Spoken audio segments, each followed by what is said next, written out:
यह कहानी है डुमरी गांव में रहने वाले दो दोस्तों की, जिसमें एक का नाम हरी और दूसरे का नाम विकास था। दोनों बचपन से ही एक दूसरे के बड़े गहरे दोस्त थे। दोनों एक ही साथ किसानी का काम करते थे और खुशी खुशी अपने जीवन को जी रहे थे। गांव से थोड़ी ही दूरी पर एक बहुत ही विशाल और भयानक जंगल था। गांव के लोग कभी भी उस जंगल की तरफ नहीं जाते थे, क्योंकि उस गांव के लोगों का मानना था कि जो भी उस जंगल की तरफ गया है कभी भी लौटकर वापस नहीं आया है। हरी और विकास भी इस मामले से काफी अचंभित थे। एक दिन हरी और विकास को भी इस विषय पर जानने का मन हुआ, तो वे गांव के सबसे बुजुर्ग व्यक्ति के पास जाते हैं और हरी उस बुजुर्ग व्यक्ति को बोलते हैं कि काका, आपसे एक बात पूछना था, क्या मैं पूछ सकता हूँ? हाँ बेटा, पूछो, क्या बात पूछना है? काका, गांव के लोग बोल रहे हैं कि हमारे गांव से थोड़ी दूरी पर जो जंगल है वहां पर अजीबोगरीब घटनाएं होती हैं। सुने हैं कि जो भी उस जंगल की तरफ गया है कोई भी लौटकर वापस नहीं आया है। क्या ये लोग सच बोल रहे हैं या फिर ये सब बातें अफवाहें हैं? तभी वह बुजुर्ग व्यक्ति बोलता है कि बेटा, हमारे गांव के लोग बिल्कुल सच बोल रहे हैं। जो भी उस जंगल की ओर गया फिर कभी लौटकर जिंदा वापस नहीं आया। उस जंगल के बीचों बीच एक बहुत ही लंबा गुफा है। उस गुफा में एक लंबी बालों वाली चुड़ैल रहता है। वह चुड़ैल बहुत ही खतरनाक और खूंखार है। आज तक वह बहुत लोगों की जान ले चुका है। लोगों का शिकार करने के लिए वह पैरों के घुंघरू की आवाज निकालता है। ये बोल करके वह बुजुर्ग व्यक्ति वहां से अपने घर चला जाता है। उसके बाद विकास हरी को बोलते हैं कि भाई, हम दोनों तो इस बात को झूठ मान रहे थे, लेकिन यह बात तो अब सच लगने लगा है। गांव वालों और काका के बातों को सुनकर अब लग रहा है कि वाकई में हमारे जंगल में कुछ तो है। तभी हरी बोलते हैं कि लेकिन भाई, मैं इन सब बातों को नहीं मानता हूँ, क्योंकि भूत प्रेत चुड़ैल डायन मैंने कभी भी देखी नहीं है। जो चीज मैंने कभी देखी नहीं है, मैं उन सब बातों को क्यों मानूं?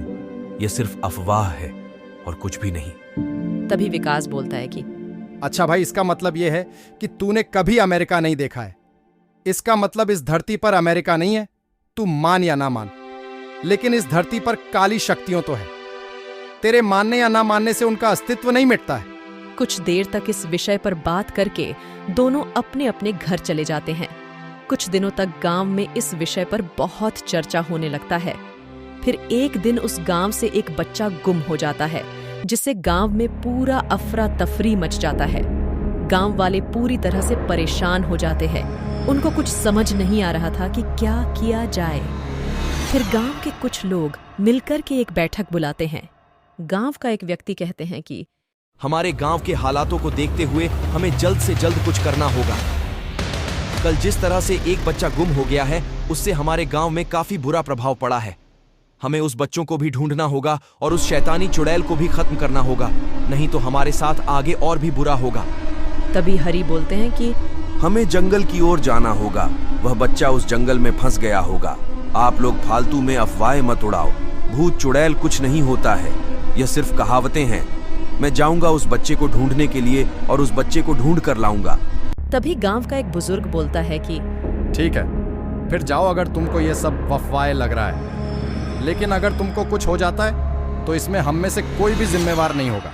उसके बाद हरी उस जंगल में जाने के लिए तैयार हो जाता है कि तभी विकास बोलते हैं कि चल भाई, मैं भी तेरे साथ जाऊंगा और उस बच्चे को ढूंढ करके लाऊंगा। उसके बाद वह दोनों उस जंगल की तरफ निकल पड़ता है जहां वह बच्चा गुम हो गया था। अपने गांव से निकल करके हरी और विकास बच्चे को ढूंढने के लिए जंगल की ओर जाने लगता है। रास्ता काफी लंबा था, जिसके कारण वे दोनों काफी तेजी से चलने लगता है और आखिरकार वह दोनों उस जंगल तक पहुंच जाता है जहां वह बच्चा गुम हुआ था। वह जंगल काफी घना और विशाल था, जिसके कारण उस बच्चे को खोजते खोजते काफी अंधेरा हो जाता है। जब वे दोनों जंगल की बिल्कुल बीचों बीच पहुंच जाते हैं तो किसी की चलने की आवाज आते हैं और किसी के घुंघरू की आवाज आने लगते हैं, जिसे सुनकर दोनों काफी ज्यादा डर जाते हैं। तभी विकास हरी को बोलते हैं कि भाई, ये किस तरह की आवाज आ रही है? ऐसा लग रहा है जैसे कि कोई चल रहा है। मुझे तो डर लग रहा है भाई, चलो यहाँ से बाहर निकल जाते हैं। भाई तू डर मत, मैं तेरे साथ हूँ। तू सिर्फ मेरे साथ चल, तुझे कुछ नहीं होगा। यह आवाज किसी पक्षी या पशु की हो सकती है।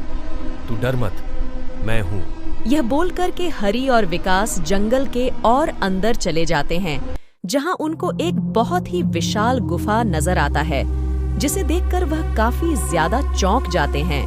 तभी हरि बोलते हैं कि चल भाई, अब हम दोनों को इस गुफा में घुसना होगा, क्योंकि मुझे लगता है कि हमारे गांव में जो बच्चा गुम हुआ है वह इसी गुफा के अंदर हो सकता है। तभी विकास बोलता है कि नहीं नहीं, मैं इस गुफा के अंदर नहीं जाऊंगा। मैंने सुना है कि इस गुफा में एक चुड़ैल रहता है, और जो भी इस गुफा के अंदर गया है कभी लौटकर वापस नहीं आया। और हाँ, तू भी मत जा। चल, हम दोनों घर लौट जाते हैं। लेकिन हरि विकास की एक भी नहीं सुनता है, और आखिरकार वह दोनों उस गुफा के अंदर घुस जाते हैं। जैसे ही वे दोनों गुफा के अंदर पहुंचते हैं, वह देखते हैं कि गुफा बहुत ही लंबा और विशाल है। वहां उनको बहुत सारे कंकाल और हड्डियां नजर आते हैं, लेकिन दोनों फिर भी साहस करके किसी तरह से आगे बढ़ता जाता है। जैसे जैसे वे आगे बढ़ रहे थे, उनको बहुत ही भयानक आवाज आ रही थी, जिसे सुनकर दोनों काफी ज्यादा भयभीत हो जाते हैं।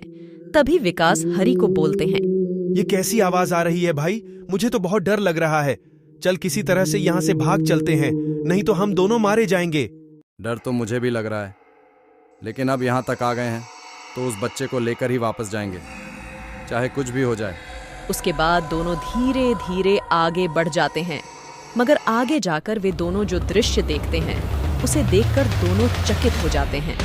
वह देखते हैं कि एक चुड़ैल उस बच्चे को उस गुफा में कैद करके रखा है, जो कुछ दिन पहले गुम हो गया था। तभी वह चुड़ैल उन दोनों को देख लेती है और उन दोनों को बोलते हैं कि वाह, आज तो मेरा शिकार खुद मेरे पास चलकर आया है, और वह भी दो। मैं तुम तीनों की आज बलि दूंगा और हमेशा हमेशा के लिए अमर हो जाऊंगा। तुम तीनों मेरे हाथों मरने के लिए तैयार हो जाओ। तभी हरि बोलते हैं कि हम लोगों ने तेरा क्या बिगाड़ा है जो तू हमें जान से मारना चाहता है? और हाँ, अगर तुझे मारना ही है तो हम दोनों को मार। इस बच्चे को छोड़ दे। इस बच्चे का क्या दोष जो तू इसकी जान लेना चाहता है? तभी वह चुड़ैल बोलता है कि तुम तीनों को मारते ही मेरा 100 जान लेने की प्रतिज्ञा पूरी हो जाएगी, जिससे शैतान की रानी प्रसन्न होकर मुझे अमर होने का वरदान देगी, और फिर मैं इस दुनिया में राज्य करूंगा। जैसे ही वह चुड़ैल उन तीनों को मारने के लिए आता है, वह तीनों अपनी जान बचाकर भागने लग जाता है। लेकिन वह चुड़ैल उन तीनों को पकड़ने के लिए उनका पीछा करने लग जाता है, लेकिन उन तीनों को वह नहीं पकड़ पाता है, और वह किसी तरह से उस गुफा से बाहर निकल जाता है, और गुफा को एक बड़े पत्थर से वह बंद कर देता है, जिससे वह चुड़ैल वहीं पर कैद हो जाता है। उसके बाद वह तीनों खुशी खुशी अपने गांव लौट जाता है।